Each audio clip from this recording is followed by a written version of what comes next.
Я сегодня все удивлялась, почему Руфус не выходит на улицу. Уже сходила, там убралась, он ко мне даже не вышел.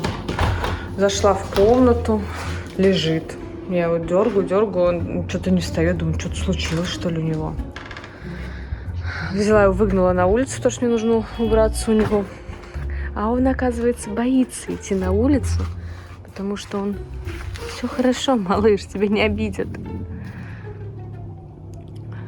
Боится, потому что он через сетку видит Мартина. И он это тогда, когда первый раз заходил, я еще видела, что он вот здесь вот сидел и смотрел на Мартина. И теперь он боится выходить на улицу. Я вот сейчас выгнала, он начал метаться, потому что мне нужно убрать перо, прибраться в комнате. В прогулке я у него уже прибралась, теперь нужно в комнате. Он, оказывается, испугался. Я не то чтобы его выгнала, просто открыла дверь, как бы немножко подтолкнула его туда руками, и он пошел. Но он боится, оказывается, Мартина. Почувствовал самца рядом очень. Ему здесь видно его.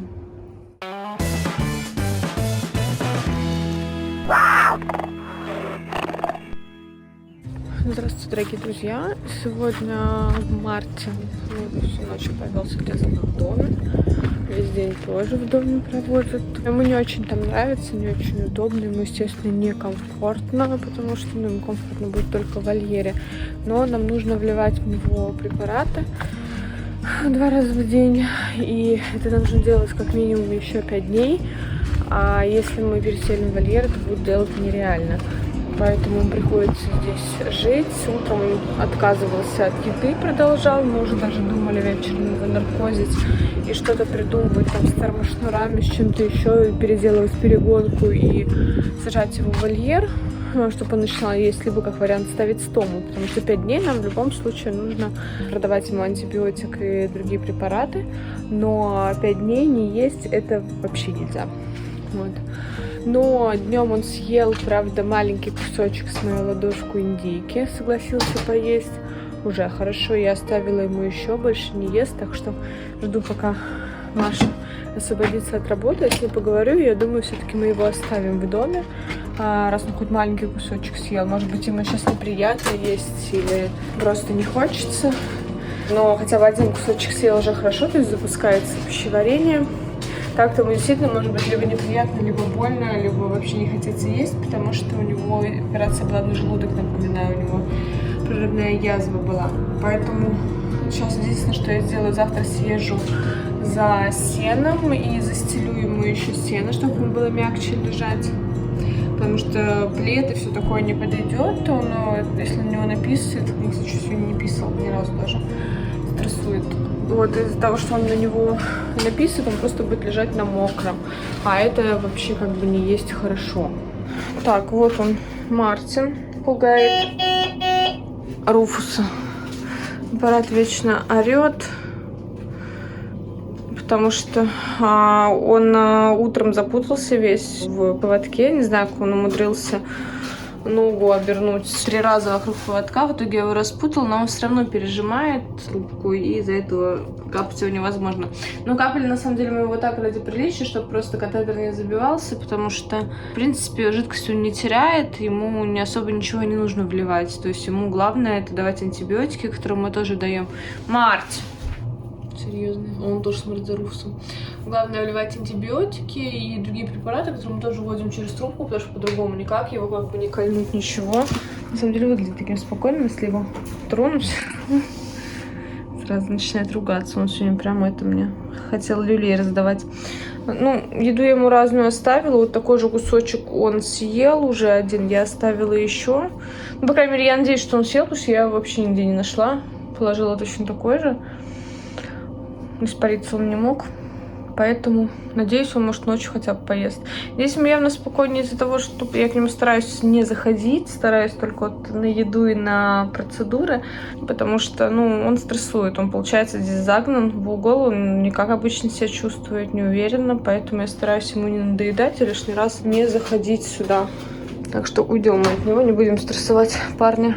Анализы сегодня пришли нормальные, ну, у него, конечно, лейкоциты повышены, но это для данной ситуации нормально, потому что, ну, операция была довольно-таки серьезная, и, конечно, она не могла бесследно пройти.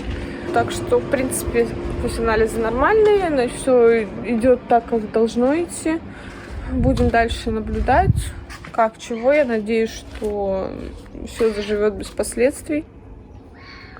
И Мартин в скором времени вернется в свой вольер, потому что, видите, стрессует и Мартин, стрессует и Руфус из-за того, что у него такой сосед. Хотя Мартин даже, ну, как бы не будет выходить в прогулку, он просто сидит в клетке, но из-за того, что он его увидел, но я думаю, что плюс еще чувствует самца, Руфус даже вот сейчас тоже не ест, например. Мы сегодня посмотрим, как ночью. Днем вот он у меня зашла и не стал есть, то что он просто мечется и стрессует. Но других вариантов особо нет. Если я его переселю с другой стороны, он также его будет видеть. Поэтому что ж поделать. Ну, меньше, может быть, бы видел, но мы уже поселили его здесь. И наркозить ради того, чтобы перевести в другую комнату, не вижу смысла. Знаю, что вы переживаете из-за других кошек. Сейчас покажу. Пом, ты где? Помощь спит. Он там. У него все прекрасно. Он уже поел. Уже кормления у всех были.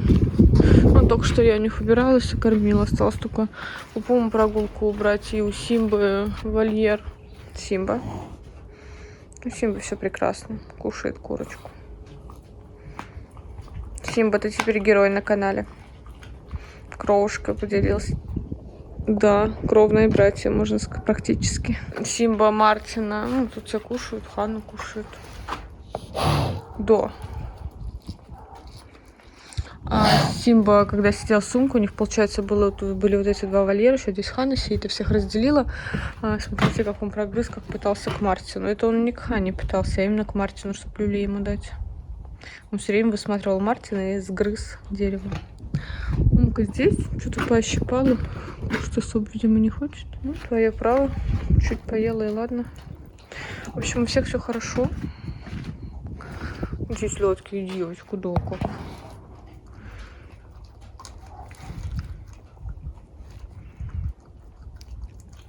Странное поведение пока только у Ханы. Ну, относительно странное. Когда мы Симбу наркозили и все это делали, мы, соответственно, Умку перегнали в соседний вольер, где была Ханна. Но я не стала их разделять, потому что как бы нет смысла.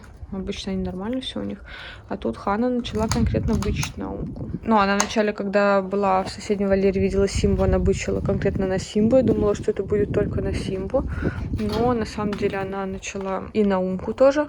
Могу это связать только с тем, что, возможно, у нее реально что-то с Мартином получилось. И поэтому у нее так поведение сейчас поменялось к своим, так сказать, сородичам. Да, да. Я сейчас у нее убиралась, заходила к ней, она довольно-таки ласковая была, хорошенькая, ну, как всегда, игривая. А вот сумка прям, ну, не знаю, вот сейчас они 2 дня не гуляли. Завтра попробую их опять объединить, посмотрю, как они реагируют, может, они гулять вместе нормально будут. Но вчера прям конкретно меня удивило. Ну, как мне прям там со всей любовью, как всегда. Ханна так прям на нее, вот, ну, как вот сейчас она еду обороняла, так что это делала, ну, только просто так на ум. В общем, на сегодня процедуру у Мартина я закончила уже. Все ему поставила, что нужно. Он съел 2-й кусочек. Отлично. Завтра поеду, куплю ему индейки. Ничего другого, кроме индейки, он не захотел есть. Так что все хорошо. Сейчас позвоню с ветеринаром, еще раз уточню, все ли это. И до завтра его оставлю, не буду тревожить, потому что, конечно, он себя не очень комфортно чувствует, когда я так над ним стою. Вот, ну, вроде все хорошо. Мартюшечка, все будет хорошо.